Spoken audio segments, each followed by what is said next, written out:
देशातला सर्वात श्रीमंत मतदारसंघ म्हणून दक्षिण मुंबई लोकसभा मतदारसंघाकडे पाहिलं जातं।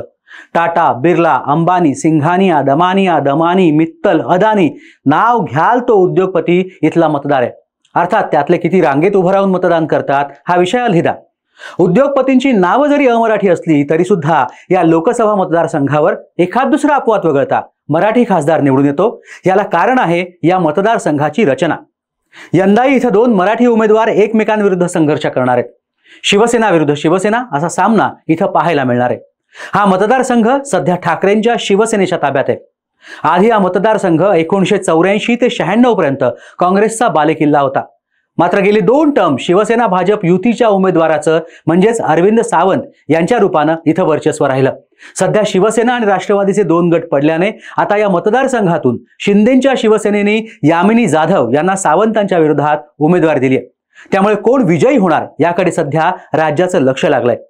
एका प्रकारे 2024 ची लोकसभा निवडणूक या मतदारसंघात शिवसेना विरुद्ध शिवसेना अशी लढत होताना पाहायला मिळणार आहे। देशातल्या या सर्वात श्रीमंत मतदारसंघात यंदा कोण बाजी मारणार किंवा या मतदारसंघात कोणत्या शिवसेनेचा आवाज घुमणार याचा फैसला 4 जूनला होणार हे नक्की। नमस्कार, मी दिलीप घेऊन टाक या आपल्या YouTube चॅनलमध्ये स्वागत करतो। कृपया व्हिडिओला लाईक करा, सबस्क्राइब करा, बेल आयकॉनवरती क्लिक करा जेणेकरून तुम्हाला आमचे नवीन व्हिडिओ पाहता येतील आणि कमेंट बॉक्समध्ये कमेंट करायलाही विसरू नका। आता इथल्या उमेदवारांबद्दल बोलूया। खरं तर दक्षिण मुंबईत आपलं नशीब आजमावतायत एकंदरीत 14 उमेदवार। मात्र लोकसभेची खरी लढाई 2 शिवसैनिकांमध्येच होताना पाहायला मिळते। एकीकडे ठाकरेच्या गटाने विद्यमान खासदार अरविंद सावंत यांनाच पुन्हा एकदा रिंगणात उतरवलंय, तर दुसरीकडे शिंदेंच्या शिवसेनेनं यामिनी जाधव या भायखळ्याच्या विद्यमान आमदाराला लोकसभेचं तिकीट देऊन रिंगणात उतरवलंय। त्यामुळे इथं खरी लढत सावंत विरुद्ध जाधव अशीच होणार आहे। अरविंद सावंत जरी गेली 2 टर्म खासदार असले तरी सुद्धा या लोकसभेच्या आधी पुलाखालून बरंच पाणी वाहून गेलंय। सावंतांना यंदा भाजपची साथ मिळणार नाहीये। सावंत, शरद पवार यांची राष्ट्रवादी किंवा काँग्रेसची मदत त्यांना होणार असली तरी यामिनी जाधव यांना रिंगणात उतरवताना तिथं शिंदेंच्या शिवसेनेची ताकद त्यांच्या सोबत असणार आहे। याशिवाय भाजपची साथ अजित पवारांची राष्ट्रवादी आणि राज ठाकरे यांची आणि सगळ्यात महत्त्वाचं म्हणजे महाराष्ट्र नवनिर्माण सेनेची यामिनी जाधव यांना साथ मिळणार आहे। गेली 2 टर्म इथं अरविंद सावंत 1 लाखापेक्षा जास्त मताधिक्याने निवडून गेलेत। त्यावेळेचं गणित वेगळं होतं। त्यावेळी सावंतांसोबत भाजप होती। यंदा मात्र ठाकरेंची मशाल इथं धगधगायची असेल तर त्यांना गेल्या 2 टर्म पेक्षा जास्त घाम गाळायला लागणार हे नक्की। दुसरीकडे यामिनी जाधव या शिंदे सेनेतर्फे उभ्या आहेत।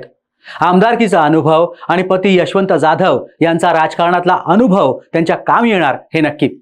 सगळ्यात महत्त्वाचं म्हणजे शिंदेंच्या सेनेत नुकत्याच प्रवेश केलेल्या मिलिंद देवरा यांचा अनुभव आणि त्यांच्या समर्थकांची मतही यामिनी जाधव यांच्यासाठी निर्णायक ठरणार आहेत। मिलिंद देवरा हे याच मतदारसंघातून 2004 ते 2014 अशी 2 टर्म काँग्रेसचे खासदार होते, हेही विसरून नाही चालणार।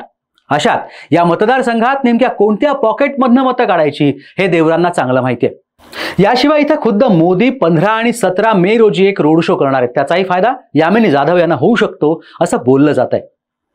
आता दक्षिण मुंबई लोकसभा विधानसभा अंतर्गत येणाऱ्या विधानसभा मतदारसंघांवरती एक नजर टाकली तर इथल्या 6 पैकी 2 मतदारसंघ मुस्लिम बहुल आहेत। एक म्हणजे मुंबादेवी आणि दुसरा म्हणजे भायखळा।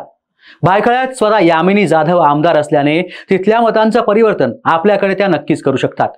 इथल्या मतदारसंघात कोणत्या समस्या आहेत ज्या विद्यमान खासदाराने सोडवल्या नाहीत आणि जो जिंकेल त्याला त्या सोडवाव्या लागतील, त्या समस्याही आपण जाणून घेऊयात।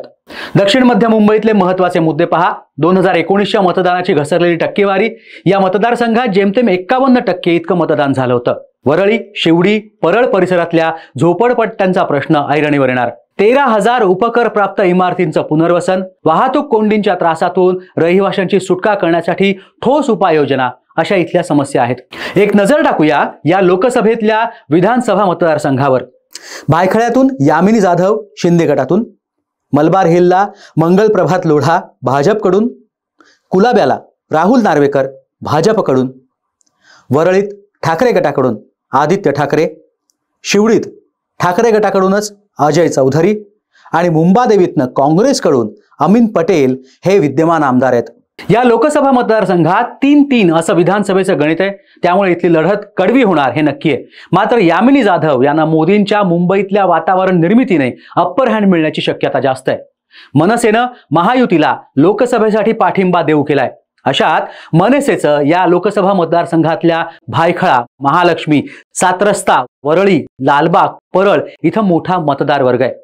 राज यांनी घातलेली साथ यामिनी जाधव यांच्यासाठी मतांमध्ये परावर्तित होऊ शकते. मिलिंद देवरांची ताकद आणि अनुभव, राज ठाकरे यांना मानणारा मोठा वर्ग आणि स्वतः भायखळ्याचे आमदार असल्यामुळे या मतदारसंघातली त्यांची शक्ती या जोरावर त्या अरविंद सावंतांसारख्या अनुभवी माणसाला पराभूत करण्याची ताकद नक्कीच ठेवतात. तुमचं दक्षिण मुंबईबद्दल मत काय आहे आणि तिथून कोण निवडून येऊ शकतं हे आम्हाला नक्की कळवा. हा व्हिडिओ तुम्हाला कसा वाटला ते कमेंट बॉक्समध्ये नमूद करा. पण त्याआधी चॅनलला सबस्क्राईब करा, लाईक करा, बेल आयकॉनवरती क्लिक करा. व्हिडिओ शेवटपर्यंत पाहिल्याबद्दल धन्यवाद.